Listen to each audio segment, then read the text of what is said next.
كما صليت على إبراهيم وعلى آل إبراهيم في العالمين إنك حميد مجيد. أعوذ بالله من الشيطان الرجيم. بسم الله الرحمن الرحيم. وعد الله الذين آمنوا منكم وعملوا الصالحات ليستخلفنهم في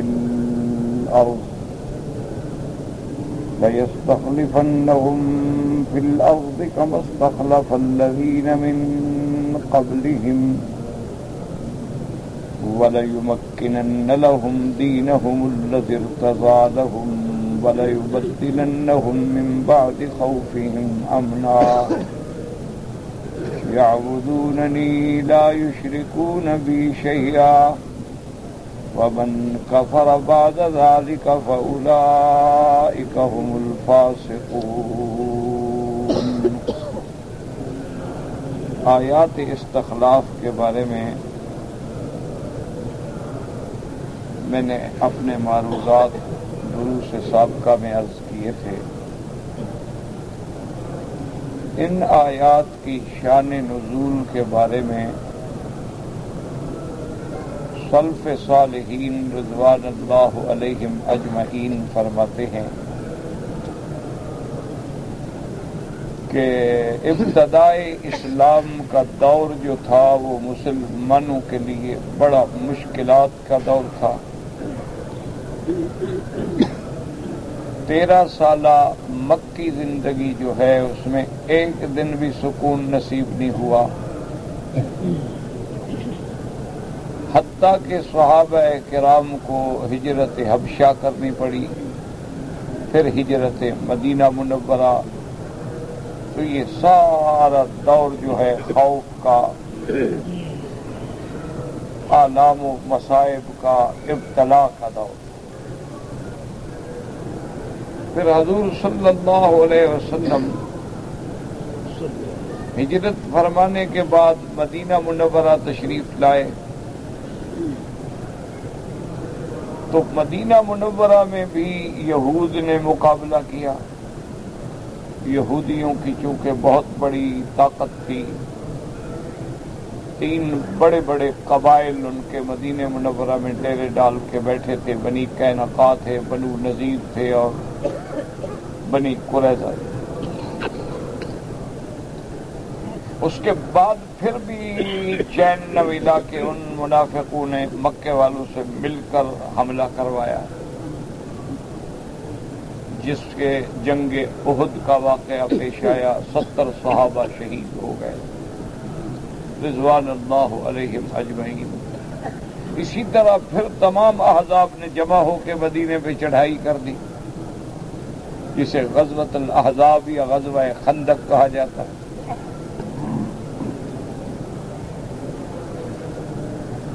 اور غزوہ خندق کا کتنا مشکل دور تھا کہ صحابہ کے پاس کھانے کو کچھ نہیں ہے اور پہاڑ کھودنا ہے، بالکل سنگلاخ پہاڑی زمین ہے. حتیٰ کہ صحابہ کرام کا فاقہ کی عالم سے یہ حالت بھی ہو گئی کہ پیٹ پہ پتھر باندھ لیتے تھے کہ آنکھوں میں بل نہ پڑ جائے کام کرتے ہوئے.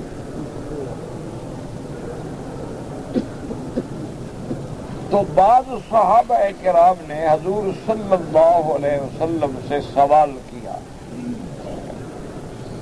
کہ یا رسول اللہ صلی اللہ علیہ وسلم، ہم اس عالم میں کب تک رہیں؟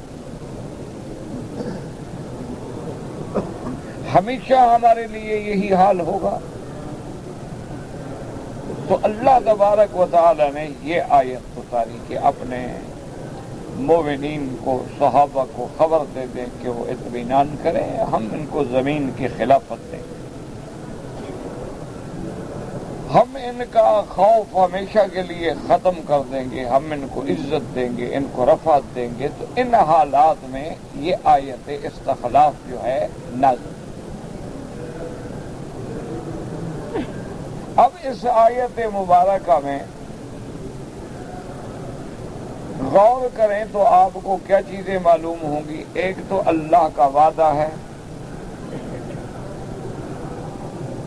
اور دوسرا یہ اس میں تلاش کرنا ہوگا کہ وعدہ تو ہے لیکن موعود لہ کون لوگ ہیں. یعنی ایک تو اللہ کا وعدہ ہے، وعدہ کن لوگوں سے؟ یعنی اس آیت مبارک کو پڑھنے سے پہلے آپ ان باتوں پہ غور کریں کہ یہ وعدہ تو صاف ظاہر ہے کہ وعد اللہ الذین، اللہ کا وعدہ ہے، وہ تو واضح ہے. اب دیکھنا یہ ہے ہم نے کہ موعود لہ کون لوگ ہیں، جن سے وعدہ کیا گیا ہے وہ کون ہے. دو باتیں. اور تیسری بات اس آیت میں آپ کو یہ دیکھنی ہوگی کہ وعدہ کس چیز کا ہے. اچھی طرح اللہ کے قرآن کو سمجھیں تو ایک چیز تو ہے اس میں، یعنی یاد رکھیں کہ وعدہ ہے، اور یہ ہر مسلمان کو پتا ہے کہ اللہ کا وعدہ جو ہے وہ سچا ہے. ان اللہ لا یخلف المیعاد ومن اصدق من اللہ قیلا. تو ایک تو ہوا وعدہ. دوسری چیز ہم نے اس آیت میں یہ سمجھنی ہے کہ وہ وعدہ کن لوگوں سے ہے. دو. تیسری چیز یہ سمجھنی ہے کہ وعدہ کسی چیز کا ہے. تو اگر یہ تین چیزیں ہمارے دماغ میں اچھی طرح بیٹھ جائیں تو اللہ تبارک و تعالیٰ کے قرآن مقدس کی اس آیت مبارک سے خلفائے ثلاثہ کی خلافت جو ہے وہ ایسے واضح ہو جاتی ہے کہ جیسے نصف النہار پہ سورج کھڑا ہو.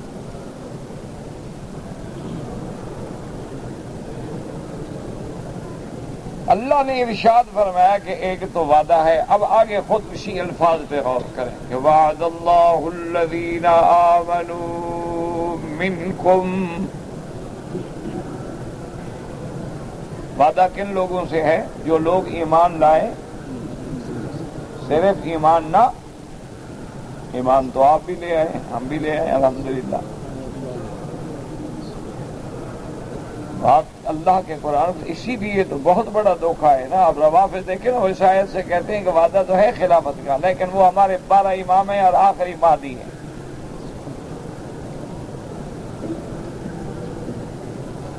وہ بھی یہی آیتیں پڑھتے ہیں، کیونکہ باطل کا بھی تو یہی قاعدہ ہوتا ہے نا کہ آیتیں پڑھنے کے بعد اس میں تحریف معنوی کرتا ہے، ایسا ترجمہ کرتا ہے، ایسا معنی کرتا ہے جو اس کے عین مزاج کے مطابق ہو. انہوں نے بھی اسی آیت سے استدلال کیا. انہوں نے کہا جی اللہ کا وعدہ ہے اور وعدہ ہے ہمارے 12 اماموں کے ساتھ. دلیل کیا؟ انہوں نے کہا مسلم شریف میں حدیث ہے، حضور نے فرمایا 12 خلیفے ہوں گے.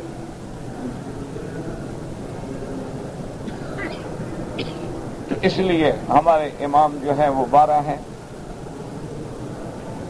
اور یہ دور جو ہے یہ غیبوبت کبریٰ کا دور ہے. کیا معنی کہ امام غائب ہے؟ کہاں ہے؟ انہوں نے کہا وہ غار میں ہے. کب آئیں گے؟ انہوں نے کہا پتہ تو نہیں ہے لیکن آخر دور میں آئیں گے.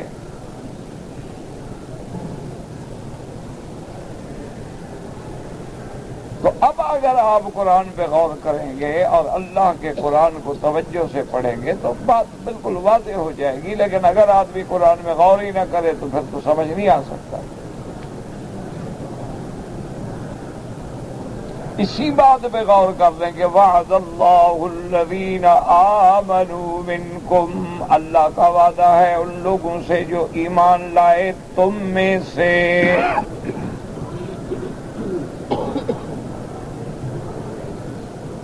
بس ایک لفظ کو دماغ میں رکھ لو تو سارا مسئلہ حل ہو گیا. مہدی تو اس وقت پیدا ہی نہیں ہوا تو اس سے وعدہ کیسے ہو گیا؟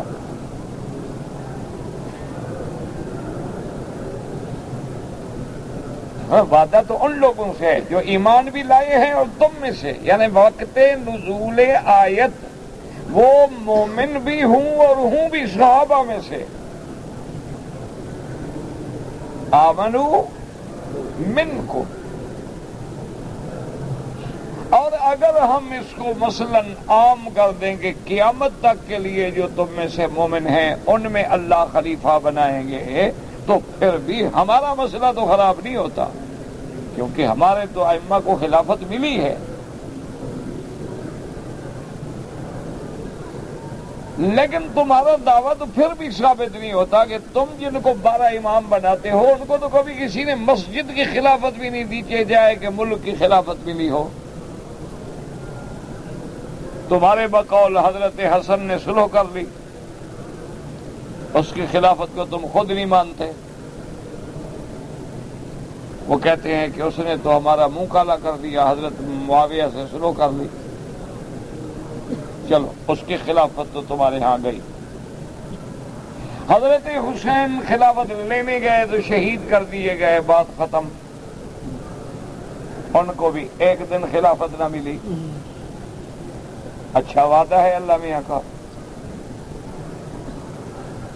اللہ میاں کا وعدہ ہے کہ میں تم میں سے تم کو خلافت دوں گا، تمہیں تو ملی ہی نہیں.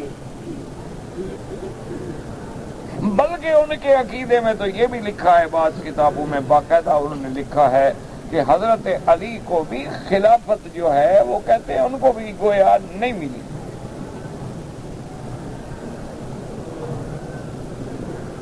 بھائی کیوں نہیں ملی؟ انہوں نے کہا بس نام تو تھا ان کا کہ بھی خلیفہ ہے، لیکن ان کے ہاتھ میں نہ اقتدار تھا نہ طاقت تھی.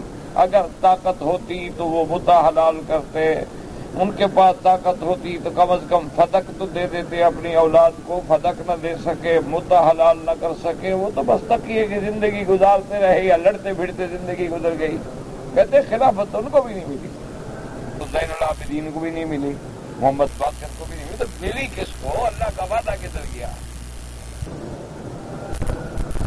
اگر ہم تمہارے 12 مان لیں تو ان کو تو خلافت ملی نہیں. مہدی ابھی تک غار میں چھپا ہوا بیٹھا ہے، پتہ نہیں کب نکلے گا. یہ اچھا خلیفہ ہے، مسلمان مر رہے ہیں، وہ غار میں چھپ کے بیٹھا ہوا ہے، انتظار کر رہا ہے کہ مزید مر جائیں، مزید مر جائیں، جب تھوڑے رہ جائیں گے پھر آؤں گا. کوئی عقل سے بات کرے نا، یہ جھگڑے کی بات نہیں. دعا کرو اللہ ان کو بھی سمجھ دے. مسائل جو ہیں وہ ہمیشہ افہام و تفہیم سے اور دلائل سے سمجھ آتے ہیں. اگر آدمی دلائل سے بات کرے،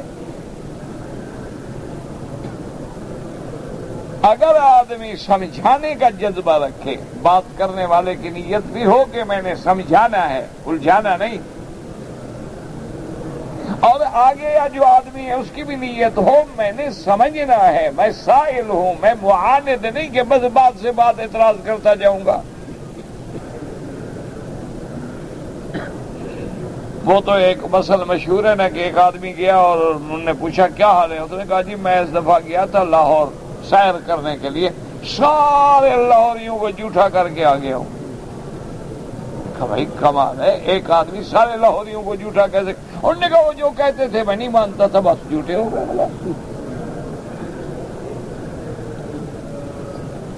اب یہ تو مسئلہ نہیں ہوتا، مسئلہ ہے افہام و تفہیم سے. کہ عیسائیوں کا وفد آیا حضور کی خدمت میں، رحمت دو عالم کی خدمت میں کہ یا رسول اللہ صلی اللہ علیہ وسلم ہم آپ سے بات کرنا چاہتے ہیں. حضور نے فرمایا اسی لیے تو مجھے اللہ نے بھیجا ہے، اہلاً و سہلاً، آؤ بات کرو. انہوں نے کہا حضور آپ عیسیٰ علیہ السلام کو مانتے ہیں؟ فرمایا بالکل مانتے ہیں. کیا مانتے ہیں؟ انہوں نے کہا حضور نے فرمایا وہ رسول اللہ ہیں، کلمۃ اللہ ہیں، روح اللہ ہیں، زندہ آسمانوں پہ موجود ہیں، بغیر باپ کے پیدا ہوئے ہیں، ان کی والدہ صدیقہ ہیں.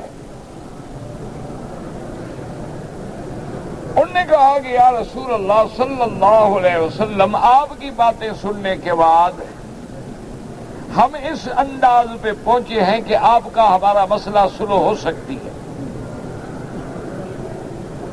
اب آپ حضرت عیسیٰ کو مانتے ہیں، ہم بھی مانتے ہیں، آپ ان کی شان بیان کرتے ہیں، ہم بھی شان بیان کرتے ہیں، تو آپ کا ہمارا جھگڑا تو نہیں ہے نا۔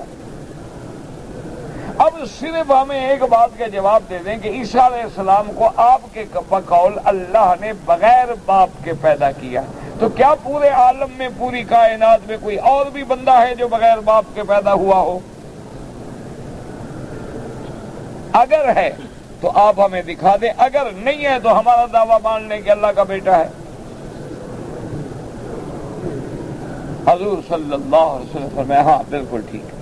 آپ نے فرمایا کہ اگر باپ نہ ہو وہ خدا کا بیٹا بن جاتا ہے، تو آدم کا تو نہ باپ ہے نہ ماں ہے، وہ کیا بنے گا؟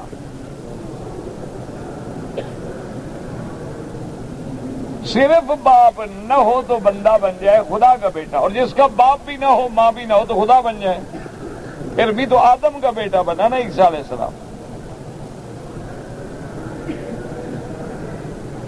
ان کے دماغ میں بات آ گئی، انہوں نے کہا ہاں ٹھیک ہے، اب آپ ہمیں غور کرنے کا موقع دیں۔ اب جھگڑا ختم، لیکن ہمیں آپ ایک رات دیں، ہم غور کر لیں۔ ساری رات کٹھے ہوئے 60 آدمی تھا، ان میں علماء بھی تھے، بڑے بڑے مفکر بھی تھے، راہب بھی تھے، اور تاجر بھی تھے، بڑے لوگ تھے۔ انہوں نے غور کیا، انہوں نے کہا دیکھو بات یہ ہے کہ جو حضور نے بات فرمائی ہمارے پاس جواب تو نہیں ہے اس کا، اور اللہ نے حکم نازل فرما دیا، حضور پاک نے ان کو صبح پھر بلا دیا۔ اب فرمایا اچھا ادھر آؤ، میں نے تمہاری دلیل کا سوال کا جواب دے دیا، تم جواب نہیں دے سکے، اب آپ اور ہم مل کے ایک اور فیصلہ کرتے۔ انہوں نے کہا فرمایا حضور وہ کیا؟ آپ نے فرمایا ایسا کرو کہ تم بھی اپنے بال بچوں کو لے آؤ، میں بھی اپنے بال بچے اہل عیال کو لے آتا ہوں، ایک میدان میں کھڑے ہو کے اللہ سے دعا کرتے ہیں جو ہم دونوں میں سے جھوٹا ہو اللہ اس کو ہلاک کر دے۔ آؤ نکلو میدان میں۔ یہ اللہ کے قرآن میں ہے، کوئی قصہ کہانی نہیں۔ نہ تو ابناءنا وابناءکم وانفسنا وانفسکم ثم نبتہل فنجعل لعنۃ اللہ علی الکاذبین۔ انہوں نے کہا حضور ہمیں ایک رات پھر سوچنے دیں۔ حضور نے میں سوچ رہا رات کو جب اکٹھے ہوئے تو انہوں نے اپنے جو بڑے بڑے ان کے مولوی تھے نا، بڑے بڑے پادری تھے، بڑے بڑے پیر تھے، ان سے کہا کہ ہاں بھائی بات تو ٹھیک ہے، اب تو بات آ گئی نا کھلی اللہ سے فیصلہ کرانے کی، نکلو میدان میں۔ نے کہا بے وقوفو کیا کہہ رہے ہو؟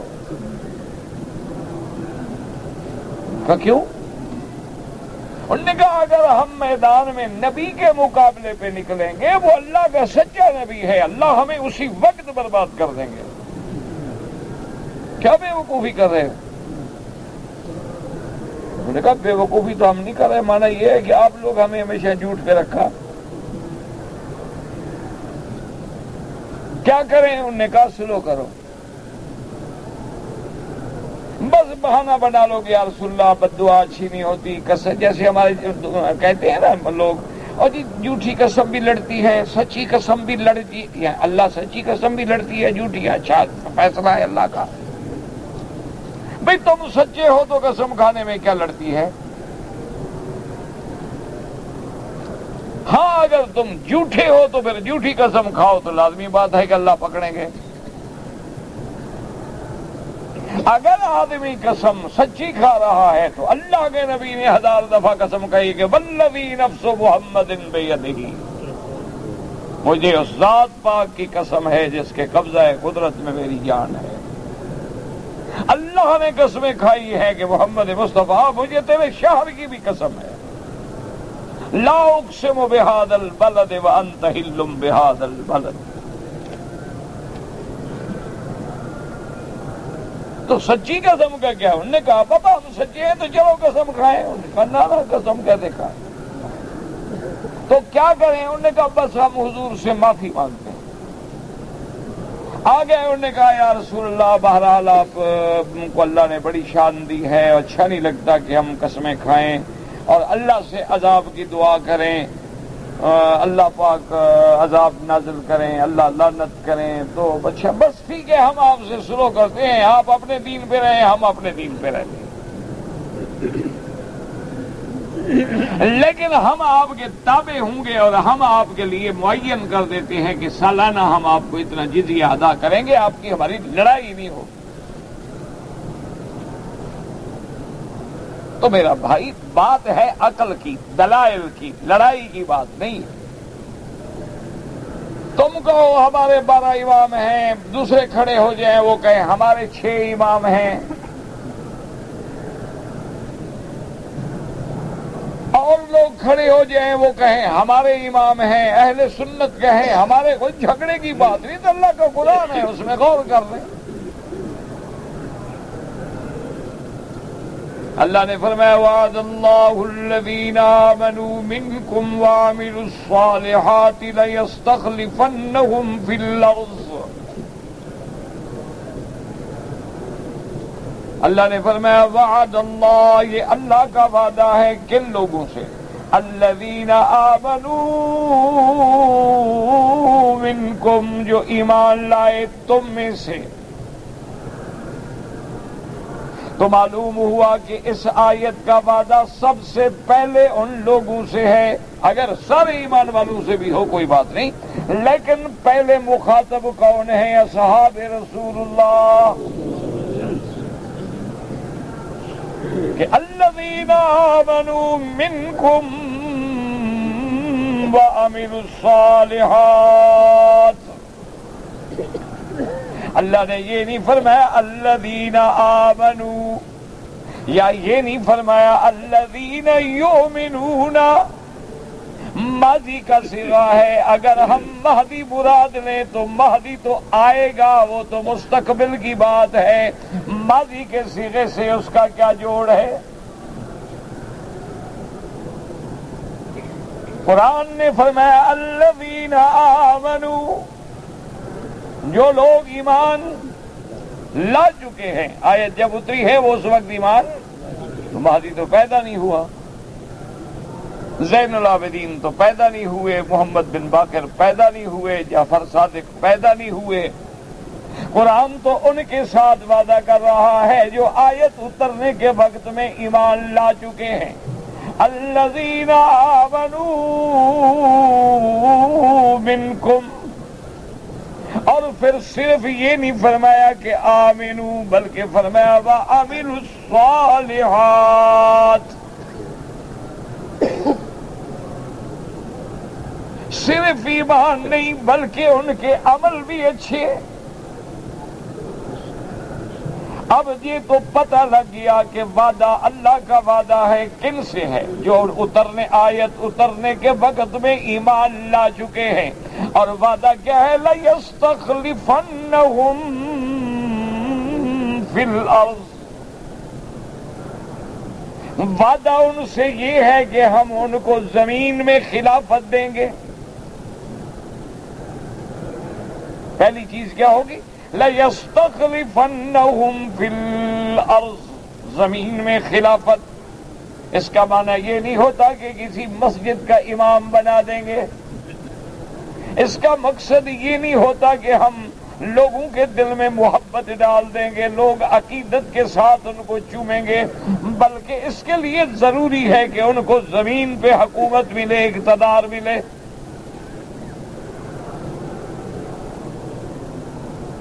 ایسی عقیدت تو ہے جیسے آج کل عیسائیوں کا پوپ ہے، بڑی عقیدت ہے، بڑا مقام ہے، بڑا نام ہے، لیکن خلافت کہاں ہے؟ خود دوسرے ملکوں کے تابع ہیں۔ یہاں تو وعدہ ہے لَيَسْتَخْلِفَنَّهُمْ فِي الْأَرْضِ، ہم ان کو زمین میں خلافت دیں گے، خلیفہ بنائیں گے، پہلا وعدہ۔ اچھا دوسرا وعدہ کیا ہے؟ خداوند کو فرمایا كَمَا اسْتَخْلَفَ الَّذِينَ مِنْ قَبْلِهِمْ، یہ تو پہلی آیت کے ساتھ، جیسے کہ پہلے لوگوں کو ہم نے خلافت دی، حکومت دی، طاقت دی، عزت دی۔ ایک وَلَيُمَكِّنَنَّ لَهُمْ دِينَهُمُ الَّذِي ارْتَضَىٰ لَهُمْ، اور ان کے اس دور خلافت میں ہم دین کو تمکین دیں گے، وہ دین جو ان کا پسندیدہ دین اسلام۔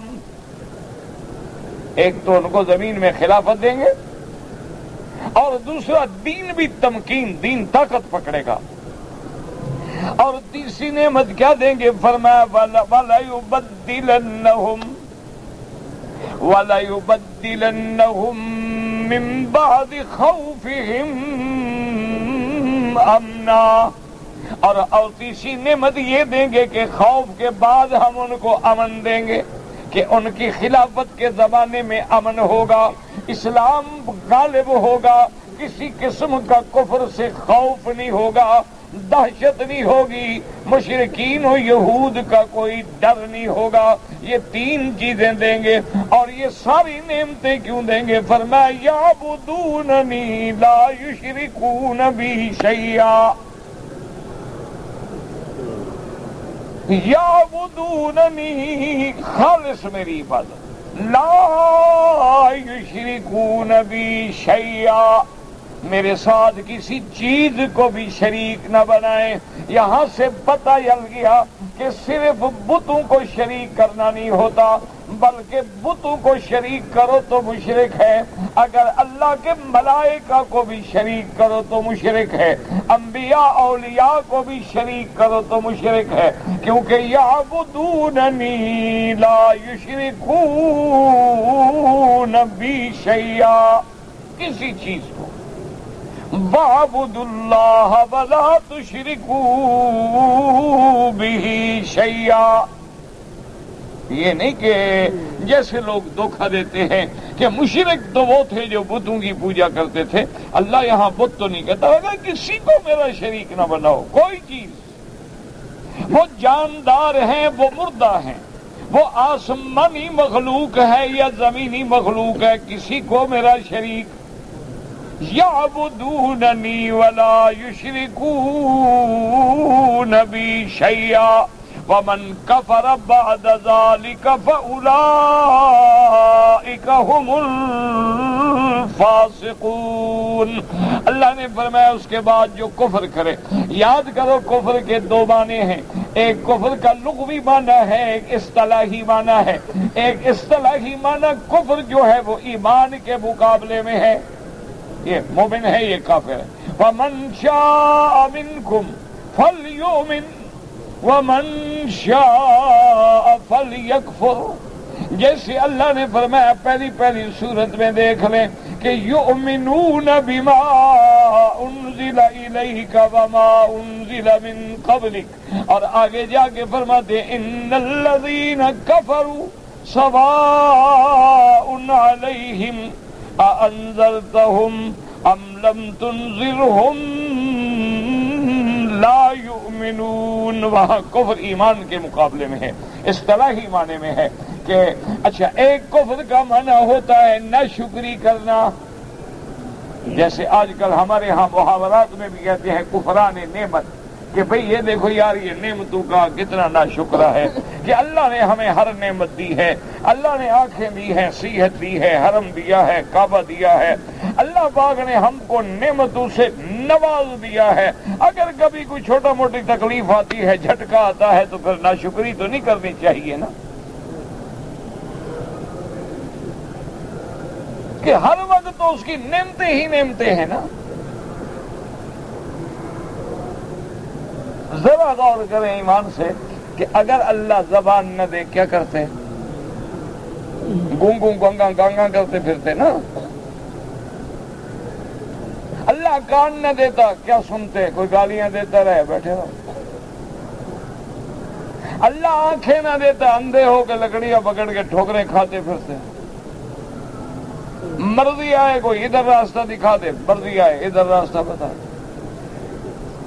اللہ عقل نہ دیتا پاگل ہو جاتے، لوگ پتھر مارتے دیوانہ ہیں۔ اللہ کھانے کے لیے دانت نہ دیتا تو جناب کیا کرتے؟ کب تک دودھ پیتے؟ کب تک آپ سوپ پہ گزارا کرتے؟ اللہ تبارک و تعالی معدے کی مشینری کو نظام ہضم کی توفیق نہ دیتا تو بس ہر وقت بد ہضمی ہوتی، پیٹ پھولا ہوا ہے، ڈکاریں آ رہی ہیں، درد ہے، بھاگ رہا ہے، مر رہا ہے، جو کھاتا ہے مصیبت بن جاتا ہے۔ تو کبھی غور کیا ہے کہ اللہ کی اتنی نعمتوں کے بعد پھر بھی ہر وقت او جی مجھے بڑی تکلیف ہے، مجھے یہ ہے، مجھے وہ ہے، مجھے یہ ہے، مجھے اللہ کے بندے یہ تو نظام عالم ہے، یہ تو ہوگا نا، دن ہے تو رات بھی تو ہوگی۔ رات ہے تو پھر دن بھی ہوگا. یہ تو سنت اللہ ہے، اس کو کون بدل سکتا؟ اب باقی بات یہ ہوتی ہے کہ مصیبت کیوں آئی؟ کبھی ہمارے گناہوں کی وجہ سے آ گئی، کبھی اللہ تبارک و تعالی بندے کی شان اونچی کرنے کے لیے مصیبتیں بھیج دیتے ہیں، کبھی اللہ تبارک و تعالی اپنی بندے کو سبق دیتے ہیں کہ میں اپنے انبیاء اولیاء کو پکڑ لیتا ہوں تو تم کون ہو؟ ہر چیز میں اس کی حکمتیں ہیں اور ہر شکر کرے. اسی لیے میرے آقا نے رحمت دو جہانے، رحمت دو عالم نے سیدہ عائشہ صدیقہ رضی اللہ تعالی عنہا سے فرمایا تھا کہ اپنی بیوی سے کہ اپنے سے نیچے والوں کو دیکھا کرو، اوپر والوں کو نہ دیکھا کرو.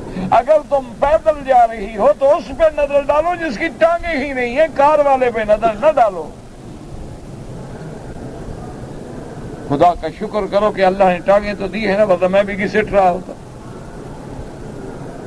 دیکھا نہیں ہے بیچارے ریڑیوں پہ بیٹھے ہیں، ویل چیئر پہ بیٹھے ہیں. ایمان سے کہ ایام حج ہو، آدمی ضعیف ہے، چل نہیں سکتا ہے، ویل چیئر پہ ہے، رش کے اندر بیٹھا ہوا ہے، اس کو پیشاب کا تقاضا ہے. بتائیں کیسے پہنچے گا، کیسے نکلے گا، کیسے حمام جائے گا؟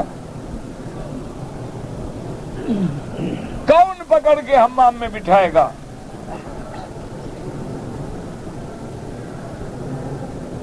تو ایک تو ہوتی ہے نہ شکری. تو اللہ نے فرمایا وَمَن كَفَرَ بَعْدَ ذَلِكَ، میری اتنے انعام دینے کے بعد جس نے نہ شکری کی. دونوں معنی ہو سکتے کہ ہم خلافت دیں، تمکین فی الارض دیں، ہم امن دیں، ہم عزت دیں، غلبہ دیں، پھر بھی نہ شکری کریں. فَأُولَئِكَ هُمُ الفاسقون، یہی لوگ ہیں پھر جو حد سے نکل گئے. اور دوسرا معنی بھی یہاں جائز ہے، ومن کفر، اور جو آدمی اس نعمتوں کے ملنے کے بعد حقیقتاً کافر ہو جائے وہ حد سے نکل گیا. ومن کفر بعد ذلک فاولئک هم الفاسقون. اب جناب میں نے عرض کیا تھا کہ علماء اہل سنت والجماعت کے نزدیک خلافت خلفاء جو ہے وہ منسوس نہیں ہے، وہ نص نہیں ہے، یعنی اللہ نے حکم جاری نہیں فرمایا ہے، لیکن اشارات ہیں. ان اشارات کو سمجھیں. اب پہلا اشارہ کیا تھا؟ وعد اللہ الذین آمنوا منکم، اللہ کا وعدہ کن لوگوں سے تھا؟ جو ایمان لا چکے، لائیں گے نہیں، جو ایمان لا چکے. اور تم میں سے اب دیکھتے ہیں ہم سیدنا ابو بکر پہ تو سب سے پہلے ایمان لانے والا کون؟ تو اب غور کریں نا، والذین آمنوا منکم. تو جب یہ آیت اتری حضرت ابو بکر تو ان لوگوں میں ہے کہ جو سب سے پہلے ایمان لائے. اور اس کے بعد دوسری بات کیا تھی؟ وَعَمِلُوا الصَّالِحَاتِ، اور جن کے کام بھی اچھے ہوں. ابو بکر تو ان لوگوں میں ہے جو اسلام سے پہلے بھی اچھے کام کرتے تھے، اسلام لانے سے پہلے بھی سخاوت کرتے تھے، غلاموں کی مدد کرتے تھے، بیواؤں کی مدد کرتے تھے، یتیموں کی مدد کرتے تھے. اور جنہوں نے کفر کے زمانے میں بھی کبھی کسی بت کو سجدہ نہیں کیا. تو اس لیے علماء نے فرمایا کہ سب سے پہلا مصداق، سب سے زیادہ دلیل، سب سے زیادہ مقام جو ہے وہ ابو بکر کا ہے کہ وعد اللہ الذین آمنوا منکم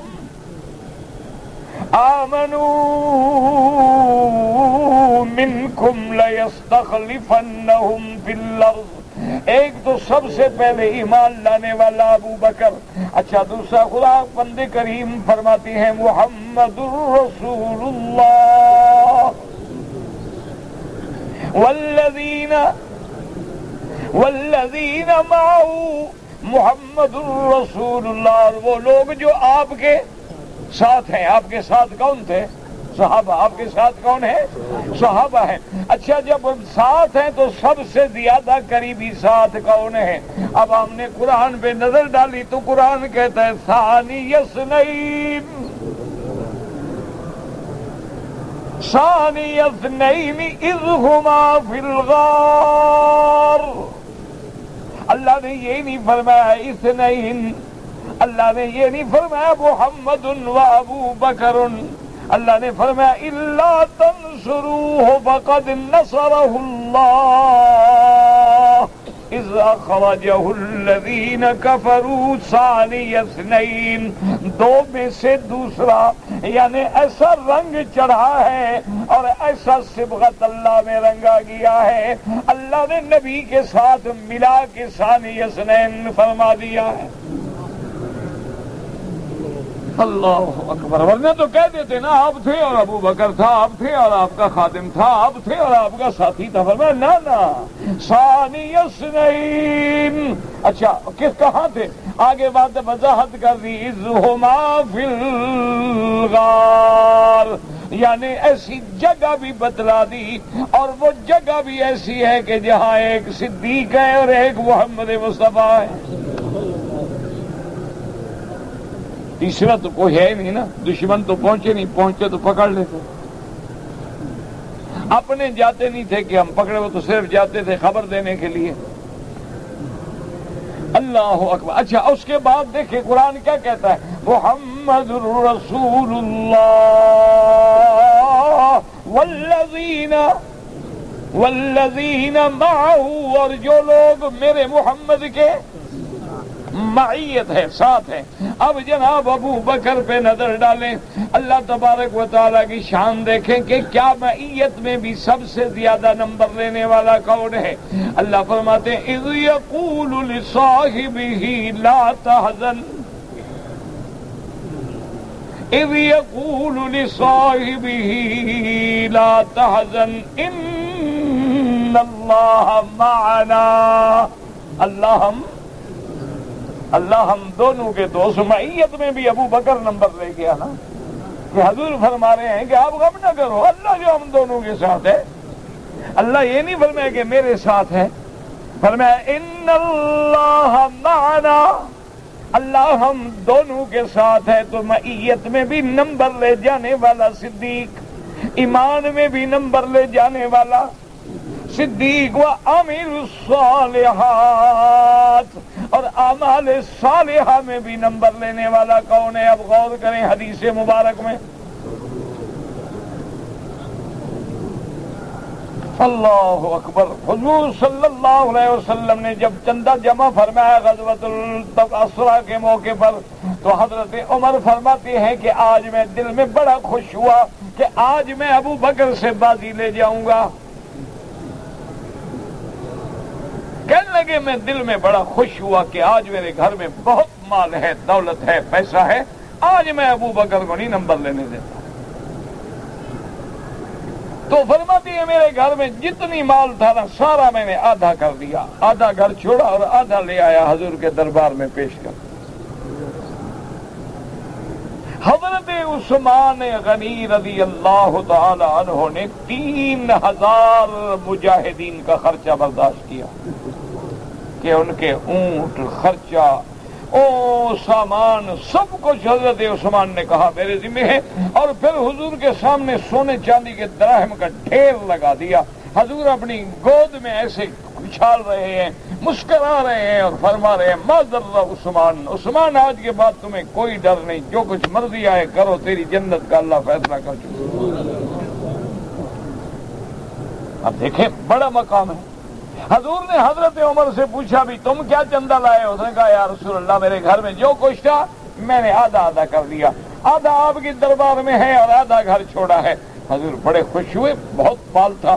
اور پھر آپ نے دیکھا حضرت ابو بکر رضی اللہ تعالی عنہ سیدنا ابی بکر نے صدیق کو، اور پوچھا کہ ابو بکر تم کیا لائے ہو؟ حضرت ابو بکر نے کہا یا رسول اللہ جو کچھ گھر میں تھا سب کچھ اٹھا کے لے آیا ہوں، گھر میں اللہ کا نام ہے بس. اب دیکھیں کہ عمل صالحات میں بازی کون لے گیا؟ حضرت عمر کہنے لگے رحم اللہ ابا بکر، ابا بکر اللہ تجھ پہ رحمت کرے، تو نے آج بھی ہمیں آگے نہ بڑھنے، آج بھی تو سب سے باندھی لے گیا کہ سب کچھ لے آیا۔ اسی لیے کسی نے کہا تھا پروانے کو چراغ، کہ اس کے لیے کیا ہے کہ بلبل کو پھول بس، اور ابو بکر کے لیے ہے خدا کا رسول بس، اس کو اور کچھ نہیں چاہیے، سب کچھ لٹا دیا۔ اب آپ اسی لیے قرآن کے لفظوں پہ غور کریں، وعد اللہ الذین آمنوا منکم وعملوا الصالحات لیستخلفنہم فی الارض۔ اور اس کے بعد جناب دیکھیں کہ ایمان میں بھی سبقت، اعمال صالحہ میں بھی سبقت، معیت میں بھی سبقت کہ وہ حضور کے بالکل ساتھ ہیں۔ اور اس کے بعد اشارات بھی آگے دیکھیں، میں نے عرض کیا تھا کہ نص نہیں، اشارات ہیں، کنایات ہیں۔ حضرت بی بی عائشہ صدیقہ سے حضور پاک نے فرمایا، آپ نے فرمایا کہ عائشہ میرا دل چاہتا ہے، میرا دل چاہتا ہے کہ میں تیرے والد کے لیے خلافت لکھ دوں کہ میرے بعد جو ہے ابو بکر ہوگا۔ میں نے کہا اچھا میں نہیں لکھتا، اللہ بھی نہیں چاہیں گے اور مومن بھی ابو بکر کے سوا اور کسی کو نہیں مانیں گے، وہ تو خود بخود اللہ اس کو لے آئے۔ یعنی اشارہ تو کر دیا، لکھا نہیں، نص تو نہ ہوا، لیکن اشارہ ہو گیا۔ اچھا اسی طرح سے ایک عورت نے آ کر حضور صلی اللہ علیہ وسلم سے مسئلہ پوچھا، آپ نے بتلا دیا، سمجھا دیا۔ وہ عورت کوئی سمجھدار عورت تھی، عورتیں بھی بڑی عقل والی ہوتی تھی، تو اس نے کہا کہ یا رسول اللہ اب ہمیں ضرورت پڑتی ہے، ہم دوڑے ہوئے آتے ہیں اور آپ ہمارے مسائل حل کر دیتے ہیں، لیکن اگر ایسا وقت آ جائے ہم آئیں اور آپ نہ ہوں تو پھر ہم کہاں جائیں؟ آپ نے فرمایا ابو بکر کے پاس آنا۔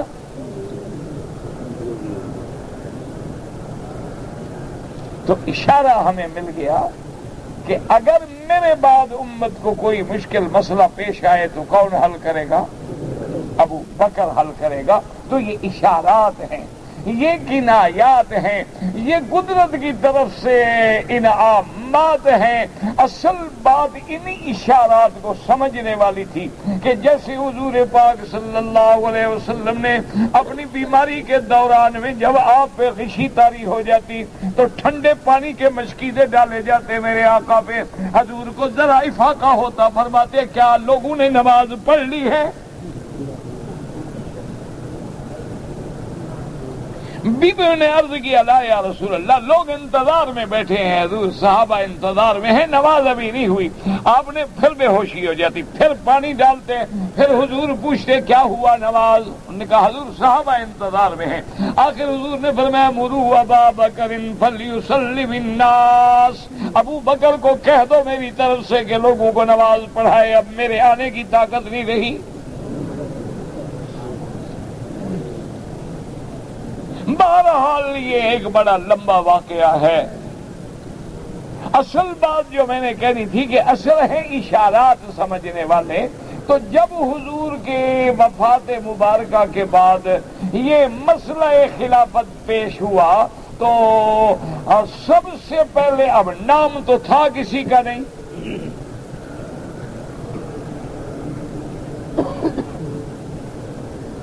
تو اصحاب مدینہ جو تھے انہوں نے بھی اپنا ارادہ ظاہر کیا کہ انصار میں سے بھی درخواست آ گئی کہ بھئی ہمیں خلیفہ بنایا جائے۔ اچھا اب جناب یہ ہے کہ نام ہوتا، نام اگر ہو تو پھر تو جھگڑا ہی ختم تھا نا، پھر تو جھگڑے کی بات نہیں ہوتی، جہاں نص آ جائے وہاں کوئی جھگڑا نہیں ہوتا۔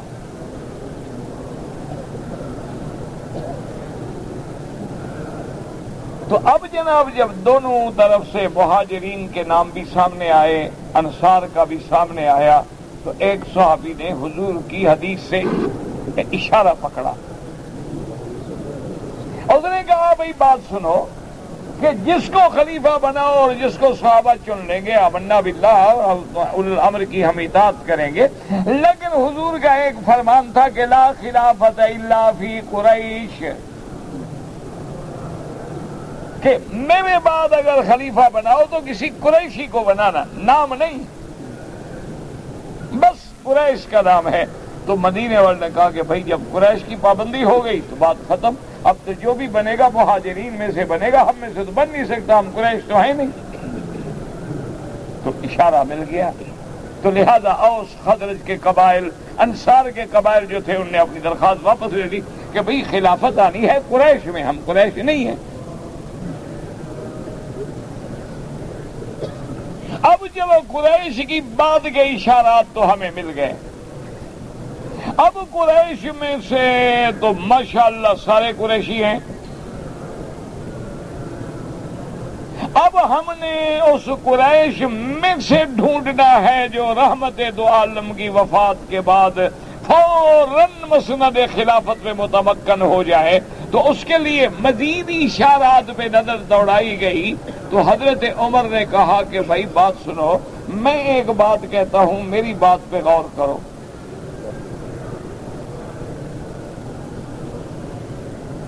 صحابہ نے کہا فرمائیں کیا بات ہے؟ انہوں نے کہا مجھے یہ بتاؤ کہ حضور پاک نے اپنی زندگی میں، ابھی آپ حیات تھے، اپنے گھر میں موجود تھے، تو اپنے مصلی امامت پہ کھڑے ہونے کا حکم کس کو دیا ہے؟ سب نے کہا ابو بکر، کہ حضور پاک نے حکم دیا مرو ابا بکر فلیصلی بالناس۔ تو حضرت عمر نے کہا اللہ کے بندو، جس بندے کو حضور نے ہمارے دین کا امام چن لیا ہے، ہم اس کو دنیا کا امام نہ چن لیں؟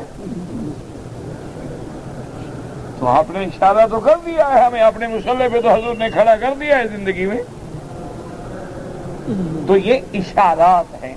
اہل سنت والجماعت کے نزدیک اصل وعدہ جو ہے مطلق ہے خلافت کا، لیکن ان لوگوں کے ساتھ ہے جو قرآن کی آیت اترنے کے وقت میں ایمان لا چکے تھے، اعمال بھی ان کے صالحہ تھے، لیکن اب ان میں سے ہم کیسے ڈھونڈیں گے؟ اشارات کو دیکھیں گے کہ حضور نے فرمایا علیکم سنتی و سنت الخلفاء الراشدین،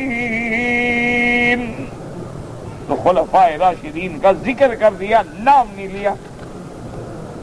اسی طرح حضور نے فرمایا فاقتدوا بالذین من بعدی ابی بکر و عمر، کہ میرے بعد اگر اتباع کرو، اقتداء کرو تو ابو بکر و عمر کی کرو۔ یہاں اقتداء کا نام لے لیا لیکن خلافت کا حکم نہیں فرمایا، لیکن اشارہ کر دیا کہ میرے بعد اگر پیروی کرنی ہے، اقتداء کرنی ہے، اتباع کرنی ہے تو ابی بکر و عمر کی کرو۔ اور دوسری جگہ یہ بھی فرما دیا کہ محدث ہوتے ہیں لوگ جن کے دلوں میں اللہ الہام فرماتے ہیں، اور میری امت کا محدث جو ہے وہ عمر ہے، اشارہ فرما دیا۔ تیسری جگہ اشارہ فرما دیا کہ لو کان بعدی نبی لکان عمر، اگر میرے بعد کوئی نبی بنتا، نبوت کا دروازہ کھلا ہوتا تو اللہ عمر کو بھی نبی بناتے۔ تو جب اللہ کا نبی اس کو مقام نبوت پہ لا رہا ہے تو مقام خلافت پہ آنا تو مسئلہ ہی کوئی نہیں نا۔ تو اس لیے ہمیشہ یاد رکھیں کہ علماء اہل سنت والجماعت کا یہ عقیدہ ہے کہ خلافت امر شورا ہے، ارباب حل و عقد چنیں گے، لیکن قرآن و حدیث کی روشنی میں ہمیں اشارات ملیں گے، اور وہ اشارات جو ہیں وہ سارے کے سارے سیدنا ابو بکر، سیدنا عمر، سیدنا عثمان، سیدنا علی، یہ تو خلافت راشدہ ہے۔ اس کے بعد بھی خلفاء آئیں گے جیسے عمر ابن عبدالعزیز ہے، اس کے بعد بھی عادل بادشاہ آئیں گے، قیامت تک اللہ 12 پورے کریں گے، لیکن وہ لوگ جو اس وقت ایمان بھی نہیں لائے، موجود بھی نہیں ہیں، ان کے لیے تو آیت کا استخلاف ثابت کرنا ہی غلط ہے۔ اس لیے کہ اللہ نے فرمایا وعد اللہ الذین آمنوا منکم، یہ تو آیت ہے نا، واضح ہے۔ اچھا اسی لیے وہ ایک لطیفہ ہے کہ اپنا بادشاہ کے نورتن تھے نا، ابوالفضل بھی تھا، فیضی بھی تھا، اور ملا دو پیادہ بھی تھا۔ اچھا، اس کی عادت تھی کہ وہ ہمیشہ شرارت کرتا تھا، ملا دو پیادہ جس کو کہتے۔ تو انہوں نے کہا جی بڑی اہم میٹنگ ہے، ہم نے عقیدے کے بارے میں بات کرنی ہے، اس مولوی کو مت بلائیں۔ بادشاہ نے کہا بھئی وہ دوست ہے، تم بھی دوست ہو؟ انہوں نے کہا جی کیا دوست ہے، وہ تو کوئی نہ کوئی بکواس کر دیتا ہے اور مسئلہ ہے عقیدے کا۔ اچھا، اصل میں وہ یہ چاہتے تھے کہ ہم اکبر بادشاہ پہ رنگ چڑھائیں شیعہ کا، تو شیعہ تھا نا، یہ ملا مبارک کے بیٹے تھے۔ اچھا، وہ نے کہا اچھا بھی، بادشاہ نے کہا اچھا بات سنو، اس کو ہم پابند کر دیتے ہیں کہ بولے گا نہیں۔ انہوں نے کہا جی پھر ٹھیک، پھر تو ہمارا بھی دوست ہے وہ، لیکن یہ کہ وہ بولنے سے بعد نہیں رہتا شریف آدمی۔ بادشاہ نے کہا دیکھو بات سنو، بڑی اہم میٹنگ ہے، بولنا نہیں تم نے۔ اس نے کہا جی نہیں بولنا۔ کمال ہے، آپ کا حکم ہے، آپ بادشاہ، میں نہیں بولوں گا۔ تو اب مجلس جب شروع ہوئی تو شریف آدمی نے کیا کیا کہ اپنی جوتی جو تھی نا بغل میں دبا کے آ کے بیٹھے۔ اب سارے دیکھ رہے ہیں پاگل ہے، بندہ ہے، بادشاہ کی محفل میں بیٹھا ہے اور جوتا بغل میں۔ آخر وہ ادھر کرے، ادھر تنگ آنے کے بعد آخر بادشاہ کو غصہ آ گیا کہ یہ کیا بےہودگی ہے، میری مجلس ہے، جوتا لے کے بیٹھے ہیں حضرت صاحب کرسی۔ نے پوچھا بھئی یہ کیوں؟ انہوں نے کہا جی گزارش یہ ہے کہ میں نے کتابوں میں پڑھا ہوں، تو میں تھوڑا بہت پڑھا ہوا کہ حضور کے زمانے میں ایک آدمی کے جوتے تھے تو وہ شیعہ نے چرا لیے تھے۔ آج چونکہ سارے اکٹھے تھے، میں نے کہا میں غریب آدمی ہوں، میرے جوتے نہ چوری ہو جائیں۔ اچھا، وہ جو بیٹھا تھا نا غصے میں، اس نے کہا بکواس کرتا ہے، حضور کے زمانے میں کہاں تھے؟ میں نے کہا جی میں پڑھا ہوا نہیں ہوں، شاید ابو بکر کا زمانہ ہوگا۔ الو کے پٹے، ابو بکر کے زمانے میں کہاں تھے شیعہ؟ نے کہا حضرت عمر کا ہوگا۔ انہوں نے کہا وہاں کہاں تھے؟ تم کہاں سے نکلے ہو؟ حضور کے زمانے میں نہیں تھے، ابو بکر کے زمانے میں، عمر کے زمانے میں، تم ہمارے لیے مصیبت پیدا ہونی تھی۔ وہ ہنسی مذاق میں ان کی ساری میٹنگ ہی ختم ہو گئی، جلسہ بھی ختم ہو گیا، مجلس برخاست ہو گئی۔ بادشاہ ہنستے ہوئے اٹھ کے چلا گیا کہ ان کا تو رگڑا اس نے ویسے مذاق میں کر دیا۔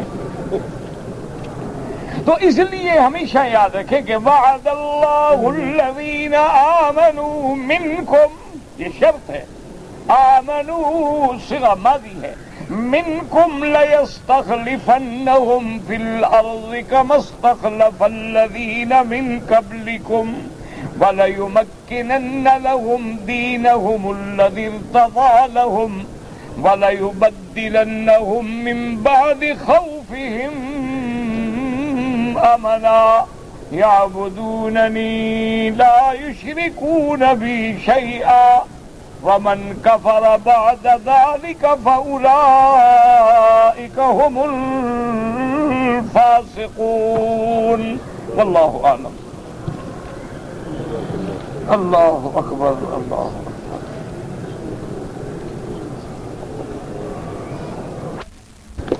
کہتے ہیں جی کہ نظر لگانا حق، لگنا حق ہے، بالکل حدیث میں العین حق، قرآن میں بھی ہے کہ لا تدخلوا من باب واحدہ۔ باقی یہ گرم تیل میں چینی ڈالی اور اتارا، یہ تو ہمیں نہیں پتا ہے۔ بہر صورت اس کا یہ طریقہ ہے، اگر آپ کو پتا ہو کہ اس بندے کی نظر لگی ہے تو اس کو کہو کسی برتن میں غسل کر لے، اور وہ جو پانی بچے نا اس بندے پہ ڈال دو جس پہ نظر لگی ہے، تو 1 منٹ میں ٹھیک ہو جاتا ہے۔ اور اگر پتہ نہ ہو تو پھر اللہ کے قرآن سے علاج کریں۔ وَإِن يَكَادُ الَّذِينَ كَفَرُوا، سورۃ قلم کی جو آخری آیت ہے وہ صبح و شام ہر نماز کے بعد پڑھ کے ہاتھوں پہ دم کر کے سارے بدن پہ پھیریں، اللہ شفا دیں گے۔ کہتے ہیں جی کہ میں نے دیکھا ہے اردن میں ایک قبر ہے حضرت موسیٰ علیہ السلام کی کہتے ہیں، اور ایک حضرت شعیب علیہ السلام کی۔ میرا بھائی ایسے تو بہت جگہ پہ کہتے ہیں نا، اب حضرت علی رضی اللہ تعالیٰ عنہ کے مزار کئی مقام پہ کہتے ہیں یہاں بھی ہے، یہاں بھی ہے، یہاں بھی ہے۔ جیسے حضور صلی اللہ علیہ وسلم کے بال مبارک ہیں، تو ایک ہے اس کی تعیین قرآن و حدیث سے ہمیں نہیں ملتی، ما سوائے روضہ محمد مصطفیٰ۔ کتابوں میں ہے، ادھر بھی آتا ہے، کبھی کہتے ہیں غلط ہے، کبھی کہتے ہیں اور جگہ ہے، کبھی کہتے ہیں اور جگہ ہے۔ ورنہ لازمی بات ہے کہ انبیاء کی قبریں ہیں، لیکن اللہ عالم۔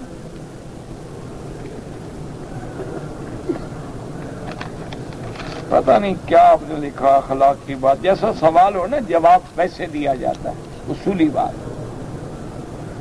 ان عاقبتم بمثل ما عوقبتم به، اللہ کا بھی حکم ہے کہ جس طرح کوئی اگر آپ کی آدمی آپ کے ساتھ اتنا تو آپ کو بھی جواب دینے کا حق ہے.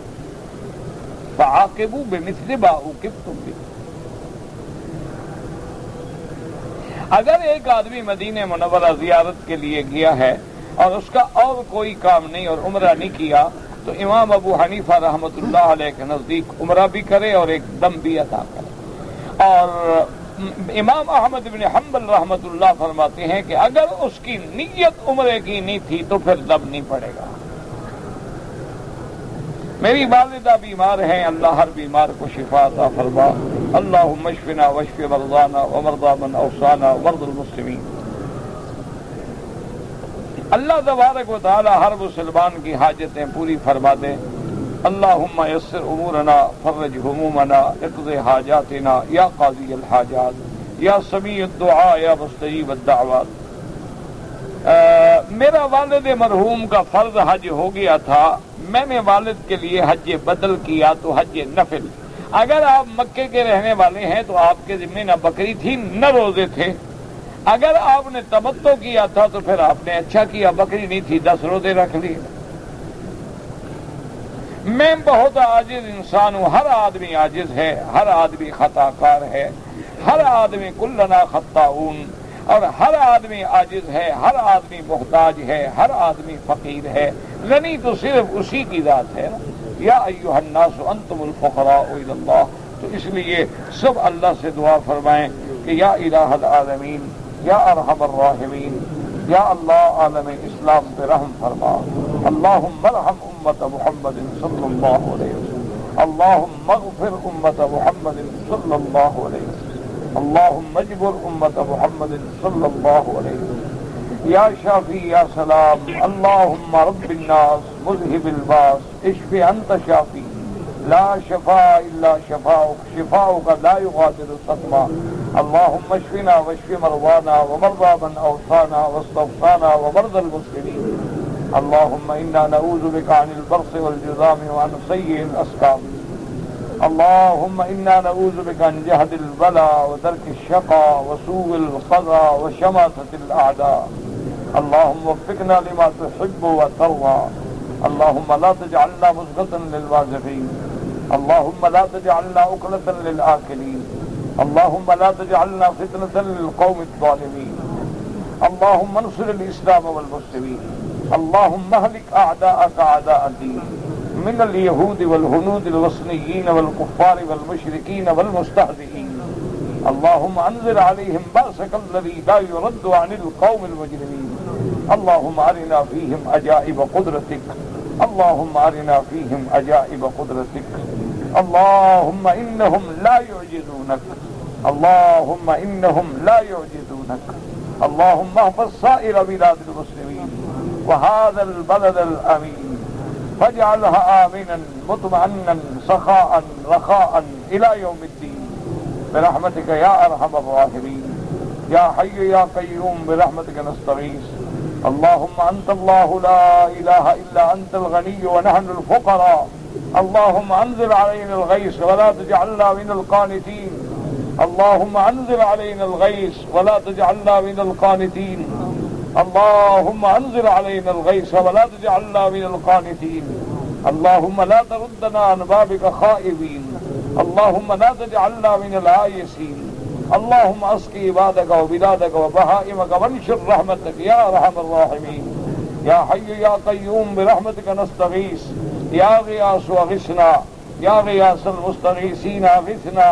علیک توکلنا والیک انبنا. اللہم یسر امورنا. اللہم فرج همومنا. اللہم اقض حاجاتنا یا قاضی الحاجات یا سمیع الدعاء یا مستجیب الدعوات. سبحان ربک رب العزة عما یصفون وسلام علی المرسلین والحمد للہ رب العالمین.